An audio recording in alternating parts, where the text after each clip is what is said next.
Good afternoon, everyone. I'm super excited to have our guest speaker today. It is Jess Murph. I know everyone was thrilled to see her on our first episode, so we had to bring her back and get I it know I started. was. I was. That's why we had to get her back, right? So Oh yeah, no, I did this just for you, Matt. You said that you wanted to start using her for therapy, so I did this just for you. This is your therapy part. hey Jess, how are you doing? Hey. So good to have you back. Thanks, guys. I'm happy to be here. Been looking forward to it all week. Yeah, No, no, I definitely have as well. And of course, we have Matt back with us as the co-host. Um, what's so up, guys? today, so today, what we're going to be talking about is something that we've probably all had some sort of experience in, depending on what side of the table you're on. But it's toxic relationships and manipulation, gaslighting. So, Jess, you want to start it off? Take it away. Sure. So I'm a marriage and family therapist, and so I work with couples often, and I always get couples coming in that are, uh, they're upset because there's like distancing going on in the relationship. It's almost kind of like this feeling of, how is this all happening now? There's this Mm-hmm. feeling of maybe this is, everything's been really great, but what they have a difficult time seeing is the progression of how the boundaries have been pushed in the relationship, the things that one or another partner was allowed to either get away with doing or not doing in the relationship. So they really have a difficult time seeing how it started way back when. And then unfortunately, because people wait so long, till their relationship is in crisis mode to Mm-hmm. come into therapy, they come in and they're just heartbroken and they're in crisis, and they waited until, sometimes it's too late. So, Yeah, it's funny that you mentioned that. I read a book years ago by Dr. Gary S. Chapman. It's called The Five Love Languages. And I know we're talking about flags today and but something that you just said right now kind of struck a chord where in the book it's mentioning like everybody has their love language, their primary and a sub language, right? Um, but what happens is if you aren't loved in your language or how you perceive or receive love, right? How you perceive it to be loved, then your emotional tank just starts to diminish, you know? And Mhm. after so long and that tank is now empty, now it leaves that person susceptible for either venturing out or ending the relationship or whatever it is. But it's something that you said, it's similar to the same thing. If I perceive love one way and I don't tell my partner, hey, this is going the wrong way or this is going off track. If I don't communicate to them, then guess what? That emotional tank is going to run low. And so I see it similar. Am I off or am I wrong? No, you're absolutely right. I mean, that's kind of different from, identifying toxic behaviors in relationships, but love languages are really important to the relationship in the way that you're saying. It Yeah. can be like two people literally speaking a completely different language. And you Mm-hmm. know what? The other person that's been trying to show love, possibly in the way that they receive love, feels exhausted. They're Yes. going, I like, Do everything. I fucking tried everything. I Yeah. washed your car, I painted your nails, I did, and the other person is going, yeah, but it would have been really nice if you just held my hand every once in a while, Yeah. maybe slap my butt, Yeah. One person is acts of service, the other person is, physical touch, and they're like, buddy, I've been trying to tell you forever that I would really like a shoulder rub every so often, but Mhm. you're Is not doing. definitely key in figuring out the love languages and speaking the Absolutely. same. Man, I gotta go, guys, because you just struck I gotta go rub my wife's shoulders right now. I'll be back. It was great seeing you, Jess. I'll see you later, Yeah. Or can we wrap this up pretty quick? Because I got some shoulders and some feet to rub. Godspeed. Yeah. I'm good. I don't need to read Until notes. next week, guys. We'll talk to you soon. Thanks. We're out, so Deuces. yeah. So, So and go ahead, Matt. You had a question? no, go ahead. Go ahead. Well, I was going to say, so it sounds like there's a pattern of progression when it comes to the flags. It just doesn't happen all at once. It doesn't get bad all at once. There's a slow progression. So I have a Yeah. question in regards to that. In your experience, what are some of the most common signs and flags of gaslighting or manipulation when it comes to toxic relationships? Like, where does it start and how does it progress? Oh man. So it usually won't start as like just blatant gaslighting. What usually happens where people don't really pay attention is, very, very subtle when certain things just get swept on under the rug. Like a person, one member of the relationship comes in and says, hey, this has really been bothering me. I feel like you were being, dishonest. And maybe the other person says like, okay, got it, heard, but then there's not really a conversation about it Yeah. or exploring it, or the feelings weren't validated. They're just going like, okay, so what? And they're feeling maybe attacked. They're feeling like when the partner brought up what was bothering them, they feel like that they're being attacked personally, rather than seeing that as a gift. When your partner comes to you and says, hey, I have a problem, that should be gold for you. That should be like, my partner is bringing this to me and I need to hear it loud and clear to see if I'm able to support that. And that's the big question. When a person is not using gaslighting techniques, they will ask you, okay, I hear, I'm sorry that I made you feel that way. They won't say, I'm sorry you feel that way. I Yeah. am so sorry I made you feel that way. How can I support you? So accepting it, acknowledging it, and then finding a solution is the way to go. Absolutely. Otherwise, That leads me to a question. Like, okay, so are there any support networks or groups, or like if you feel that you are being gaslighted, and you've told your partner, like, hey, this is how I feel, and they continuously, either they don't hear it or they're not addressing it properly or correctly.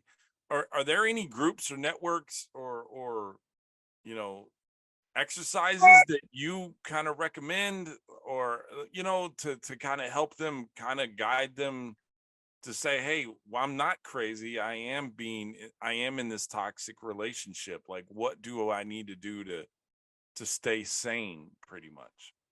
Yeah, there are, but before we go there, I want to give some more signs of gaslighting. And Okay. I and have while you're doing that, materials Jess, today. I'm glad you brought that up. I was actually going to say, can you explain what gaslighting is to the listeners? Because I know some people know what it is, some people might not. Mm-hmm. Can you give an explanation on that as well? Yeah, absolutely. And it's important not to use the word gaslighting to your partner all the time, just because you feel unheard. It's possible that your partner is is not gaslighting you, but maybe they're just not a great listener, or there's something going on in the communication. So let's not mistake gaslighting for poor communication.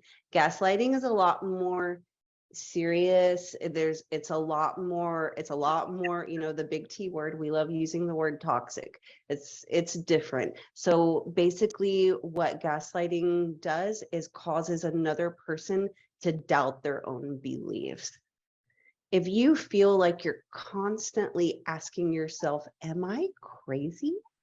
Is when your partner constantly makes you feel like every single thing you're bringing up to their attention as being problems in the relationship is actually your fault. You're too emotional, you're too sensitive, you're too closed-minded, you're too prude, right? Sometimes gaslighting happens in intimacy. Then those are signs. Those are signs that you're being gaslit, because the other person is trying to cause you to doubt yourself so that they always are in the right and you are in the wrong. That makes complete sense. I mean, I've been told gaslighting, that term, for the longest time of my past relationship, and I mean, it was honestly because I didn't know how to communicate, and I wish our counselor at that time would have brought that up, or at least dignified that as a response, a valid response, instead of just like learn how to do it. So man, I might have to use you for my therapy session on this one too. She's the best. Yeah. Hey now. Are you gaslighting me? I'm just kidding. That's something I hear so often. No, I'm not. I'm if I am, I'm doing it in a positive way. I'm trying to amp you up, right? So yeah, no, I'm definitely not trying to tear you down. Yeah, no.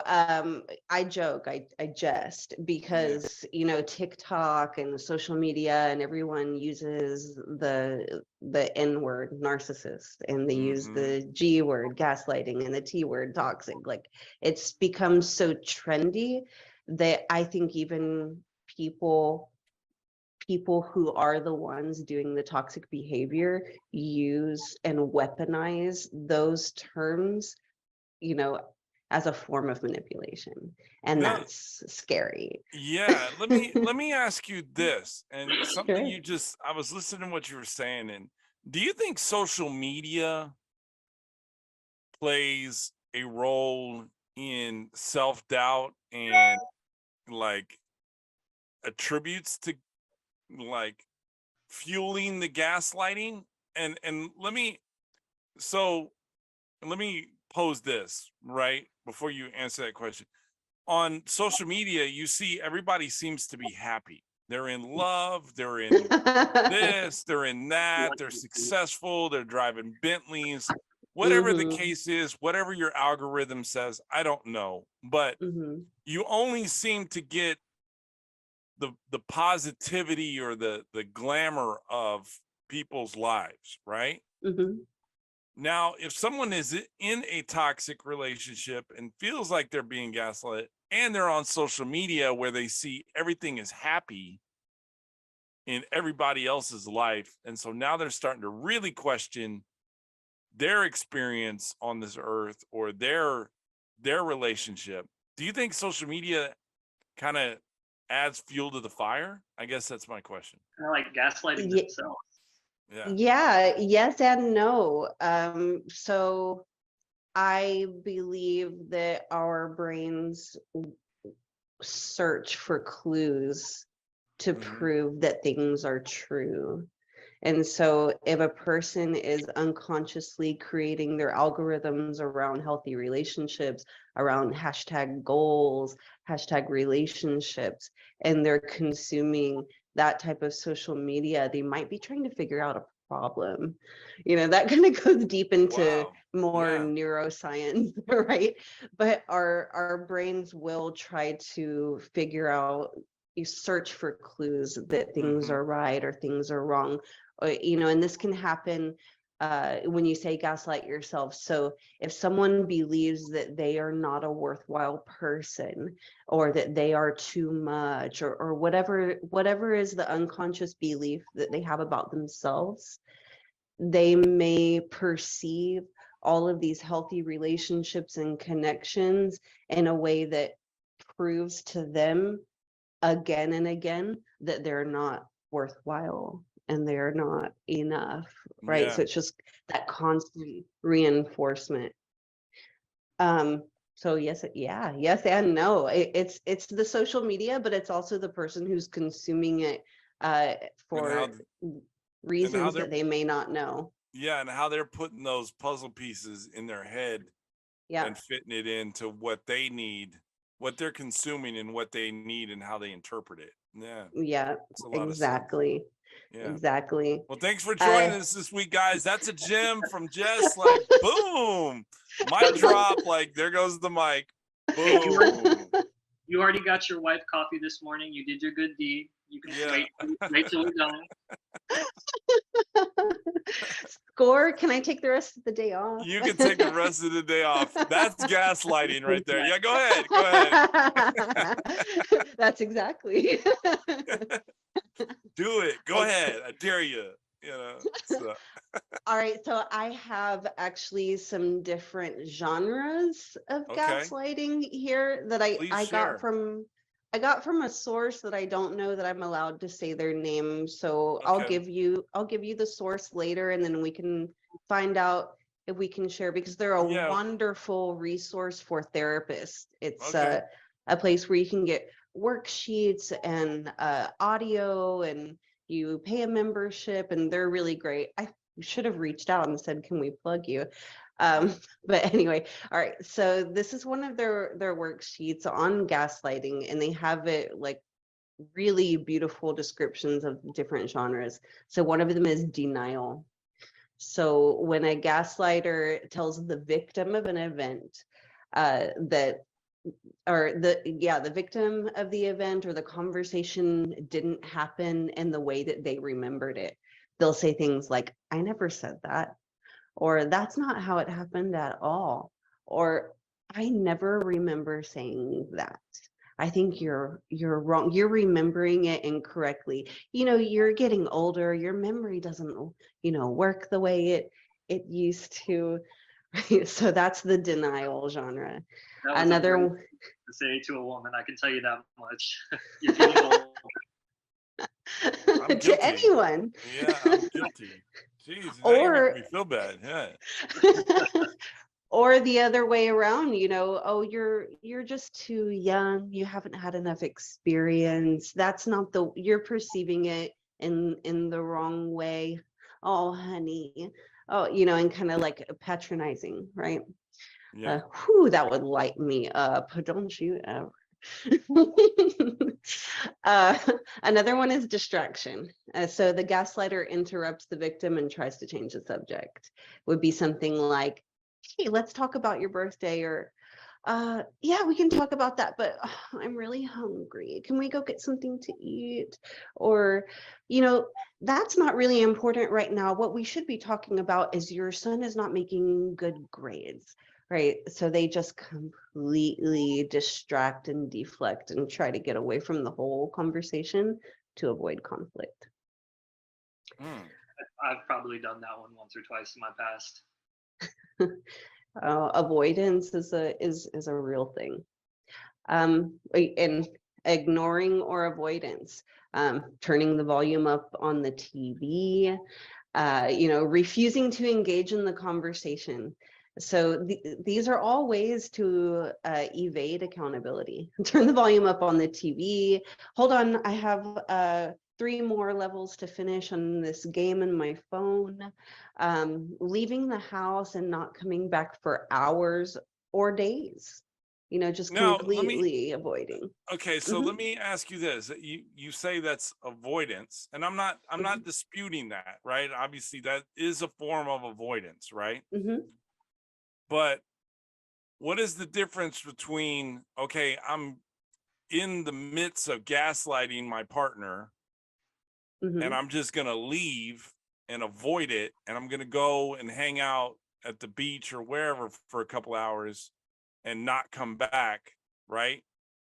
What is the difference between gaslighting and, hey, I need to just take a step out of the situation to calm myself emotionally so that way I don't say something that I regret or things escalate to a level that, is unrepairable. Like some people just need to just like step away And should. and just kind of like digest and then say, okay, we'll revisit this when I get back. Like what is the different? How is it a thin line where I'm just leaving to gaslight you, or I'm leaving because I need to, decompress and then address it in a couple of hours?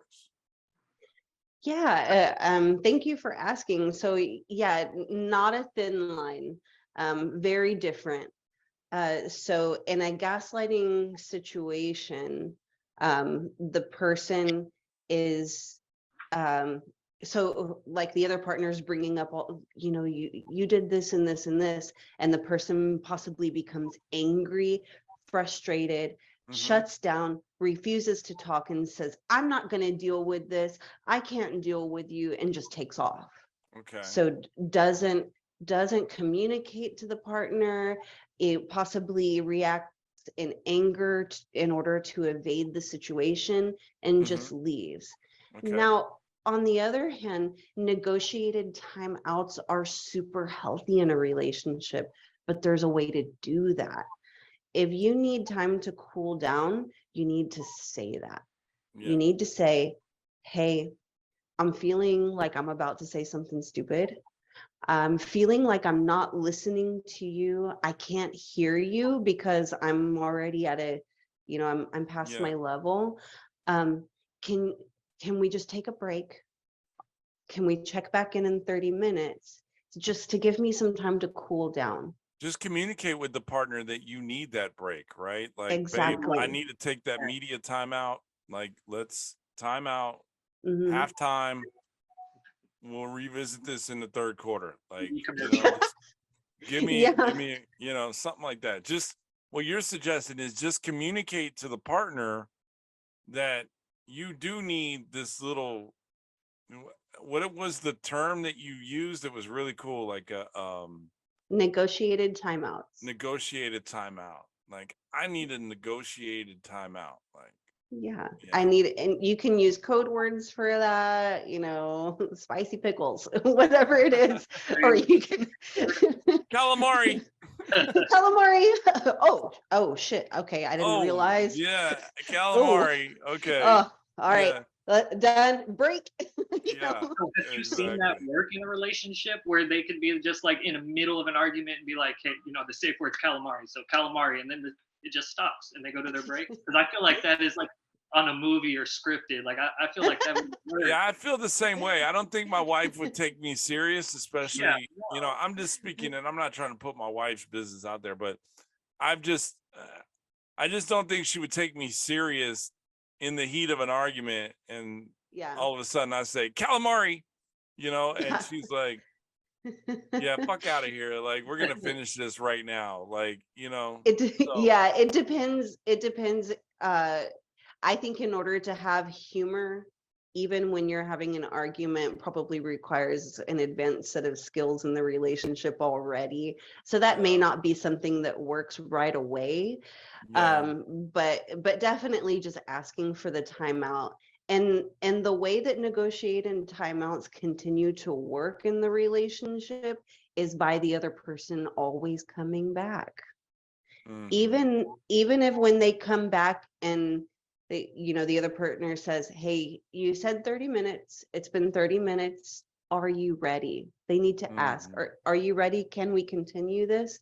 And the other partner can say, I thought I would be ready, but I'm still really pissed off. Give me some more time. And that's why it's called a negotiated timeout. Now, do you Now, have like a time frame that is good there for needs to be a time frame. Yeah, but is there like a certain time frame that should work to like, hey, I need my timeout. give me 30 minutes. Oh, 30 minutes hasn't worked. Give me a day. So is there such thing as going too far in tabling it? Oh yeah, absolutely. Couple I have, days. Give me a yeah, couple months. Yeah. We'll talk it. yeah. We'll talk 30 again days? on our 4th anniversary, right? And we're only newlyweds, right? Before your Yeah, birthday, I think that's a we'll little bit talk. too much time. Yeah. Yeah, no, that's good. Yeah, I have seen that done in relationships before. After a couple session, they were like, "Why, we did the negotiated timeout." I'm like, "Okay, so what happened when y'all came back together?" And they're like, "Well, we scheduled a couple session." I'm like, "Okay." So it's been 3 days. So no, if you are taking longer than an hour to come back and continue the discussion, then maybe something's going on there. Maybe that person feels unsafe. Like there could be a lot of things going on, but the whole point of negotiated timeouts is that the other person is taking time to cool down with Yeah. intention to come back and talk. Yeah. Okay. They're That not makes just sense. trying to avoid.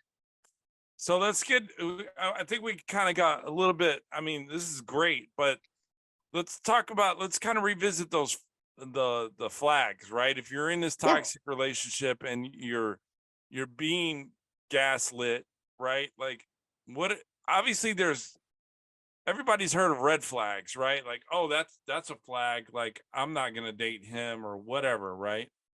Mm-hmm. Or her, right? But are there other types of flags? Are there, are there yellow flags, like a stoplight? Like what enlighten me on that. So, I use red flag to me just means warning signs, like warning Yeah. signs that this is happening, like pay attention to this, put a pin in this, don't sleep on it. Like this is a warning sign. Yellow flag, I don't know that it's necessary to have multiple colors of flags, but Okay. there are green flags, there are green flags that let you know that something that you're doing in the relationship is working really well. Okay. And I actually have a little list here.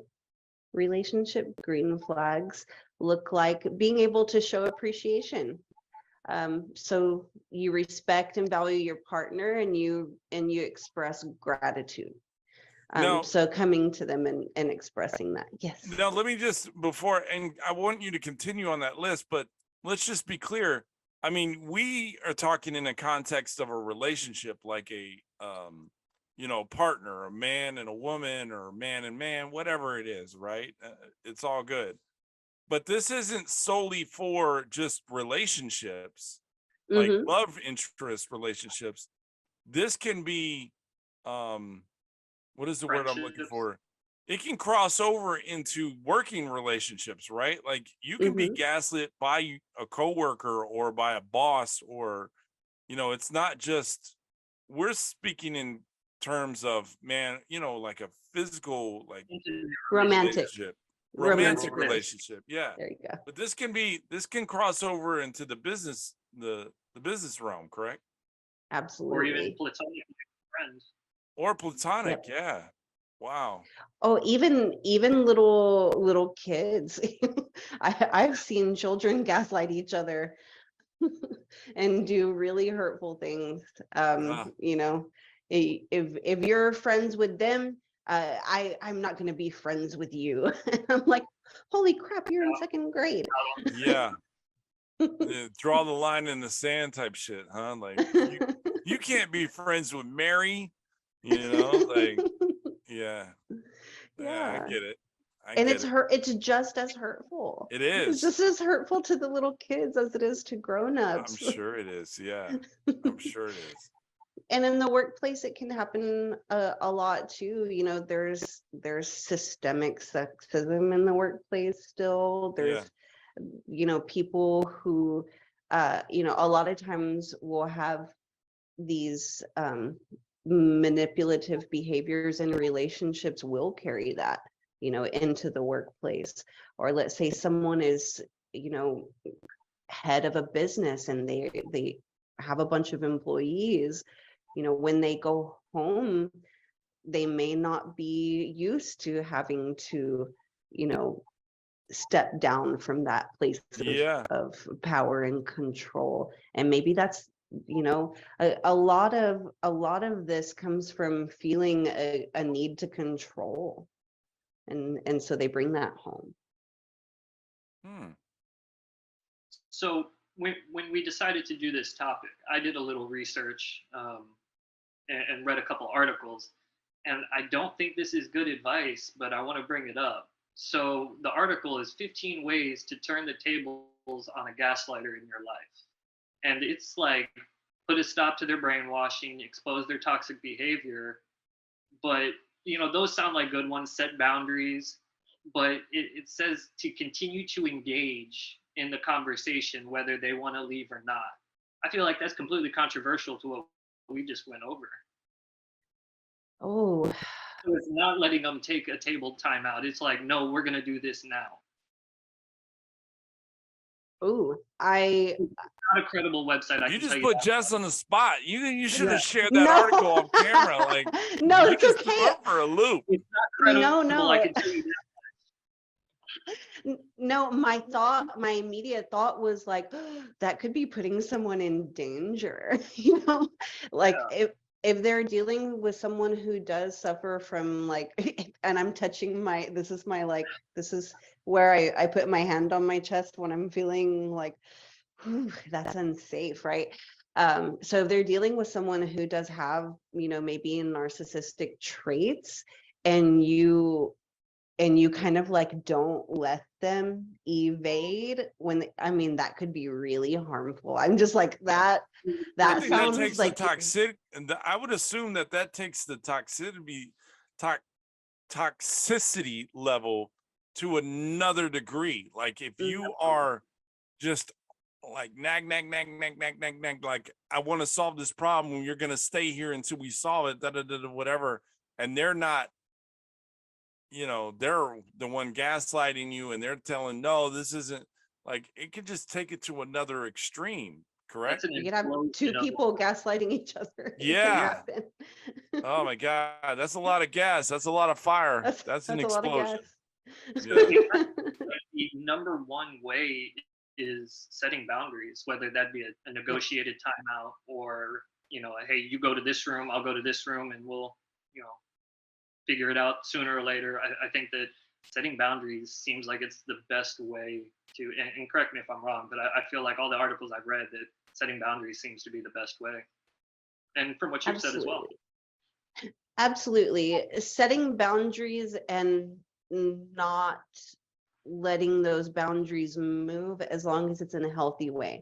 If you have said, for example, like coercion, people sometimes in relationships will use gaslighting in intimacy and sex, and so they might say, oh, you're not meeting my needs, or you're not, and they're not doing it in a healthy way, right? You're too prude, or you're not oh, you're just not, you're not experienced enough. They say a lot of things to put the other person down. And and a lot of times in relationships that causes so much pain and abuse. If you set a hard boundary and you say, this is one thing I'm not willing to do, don't ever move that boundary. Don't ever let it, and I use the example, I know nothing about football, but when I talk about boundaries, I do use the example of like, when you're gaining distance, you're gaining distance in the relationship. What's it called, Matt, when you're gaining distance on the field? No, you're that's the when yards. Yeah, when you're gaining yards, right? That's Gaining yards. That's what the term is. Yeah. Okay. You got to go 10 yards to get a first down, pretty much. But yeah. There you go. Don't ever move. Fight. Say that again. The first down would be the end of the fight in that scenario.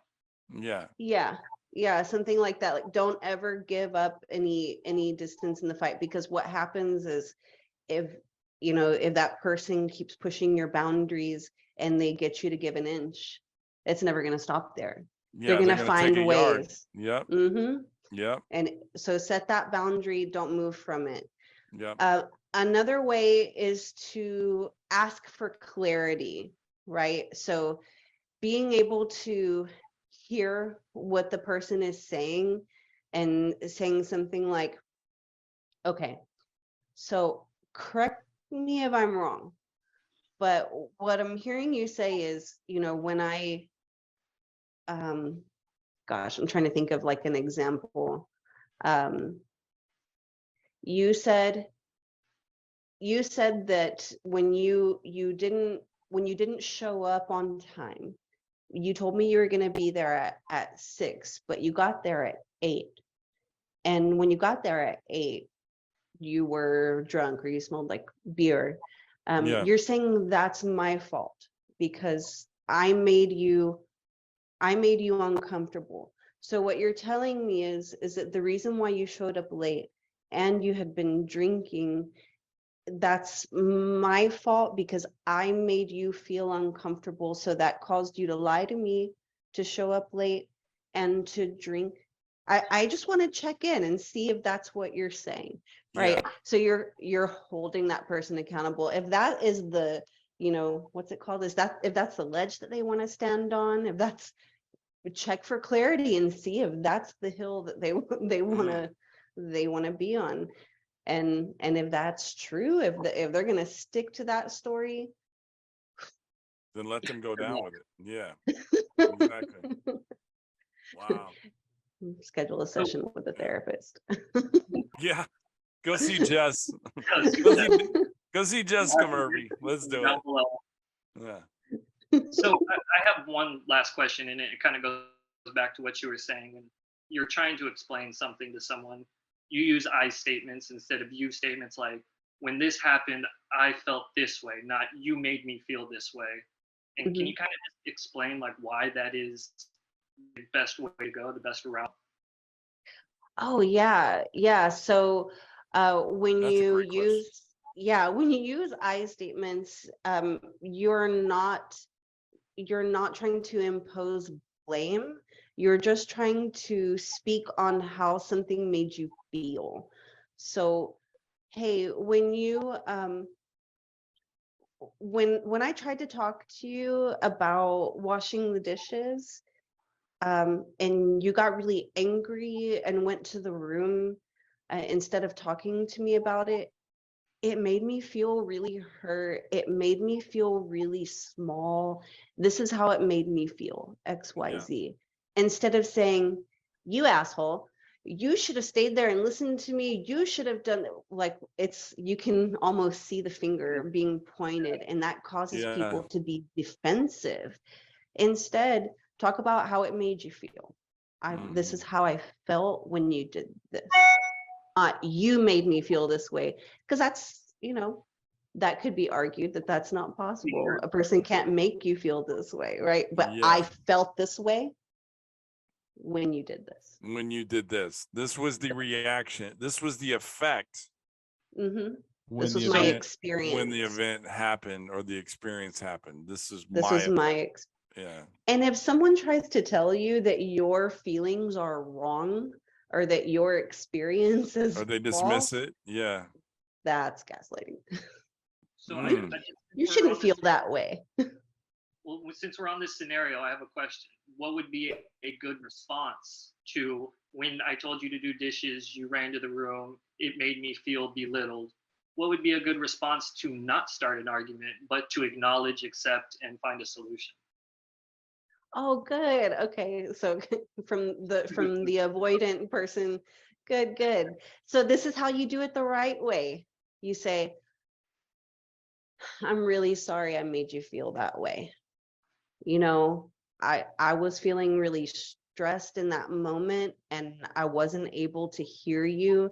And the way that I reacted by going to the room and shutting down, that wasn't cool. I realized that I made you feel completely invalidated and unheard. And I really, I'm sorry I made you feel that way. Hold on. I need you to record that again. Like So that way I can repeat that answer. You know? You're gonna AI me? Yeah. No, so I can memorize it. So when I get, and be like, I'm sorry I made you feel this is that gonna be my way. favorite episode from that little block right towards the end of the episode. I'm gonna watch that answer all the time. So I'm glad that I got it recorded. That could be gaslighting in and of itself. If you don't do anything to rectify the situation, you just say what she wants to hear or he wants to hear at the time to be done with it. So that Yeah. could be gaslighting in itself if you don't do anything to rectify the situation. Gaslighting is a slippery slope. Like, it's just you. Well, let me just clarify. So you're saying if someone says, I'm sorry I made you feel that way, and then they just like, okay, done. I said what she wanted to Yeah, it was hear. insincere. It was just to say it, right? Because, Yeah, it has to I be know that's sincere. what my partner, that's what I can say to get out of the situation or to be done with it, so It I can shouldn't be a see that. quick. Yeah, it's disingenuous when it's said, There you go. so It shouldn't sound rehearsed. yeah. I'm sorry that I made you feel that way. And then your partner may be thinking, okay, so why are you sorry? Yeah, Like, tell me that. more. I've Keep heard that. going. Why exactly are you sorry, Matt? What did you, shit. Because your partner wants to know if you're really If you're taking genuine. accountability. Yeah. Mhm.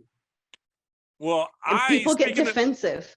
Speaking of genuine, I genuinely have a great time. I know we're wrapping up this episode, but I genuinely have a great time every time you join us.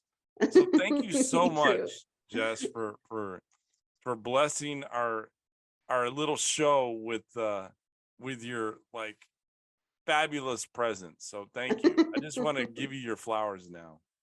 Oh, thank you guys. I'm not gaslighting you, I promise. I'm genuinely I'm telling you that gaslighting. I'm genuinely telling you that I really, really appreciate you, and I'm glad that you keep coming back, or you see something in us that you're like, yeah, these guys are legit, So thank you. You listen. Yeah. I like people that listen. Well, we'll keep listening. We're here every Wednesday. Yeah. Good job. Yes, I'm going to throw this. I know we're wrapping up, but there's something that we want to start doing with listeners where they can submit questions to the podcast and direct them straight to you. That's awesome. Put you on the spot and let everyone know whatever questions you have about this topic or the topic that we did on episode 1. Let us know. We will give the questions to Jess and have them answered via our website and the next episode. So I'm putting you on the spot. The first one we're trying this with. I would love that. Shoot them the email. It's media@mindsplit.org. So submit your questions to that email and send out an email and we'll direct them to Jess and you can get it answered. So, with HIPAA, we couldn't put it on the comments, to ask a question in the comment, like HIPAA laws and violations. Just send us an email, guys. media@mindsplit.org. Don't include any credit cards or personal identifiers. Oh, no. But if they do want to send Venmo to support the show, great. Let's do it. Do that. Yeah. Matt, go ahead and put your Venmo up on the bottom of the screen for us. This is my personal Venmo. So, no, I'm just kidding. I'm kidding, guys. But yeah, do submit an email if you do have questions. media@mindsplit.org. Direct them towards Jess, and we'll get them answered. She'll be happy to answer them for you, and that'll be for any guest moving forward. So yes, sir. yeah, love it. Okay. And Jess, thank you so much for joining us again this week. Yeah, it's been great. To the listeners, thank you again for tuning in. We have our YouTube up, we have our Twitter, our Facebook, and our Instagram, and of course the Spotify and all the other platforms. Come engage with us, ask questions, listen to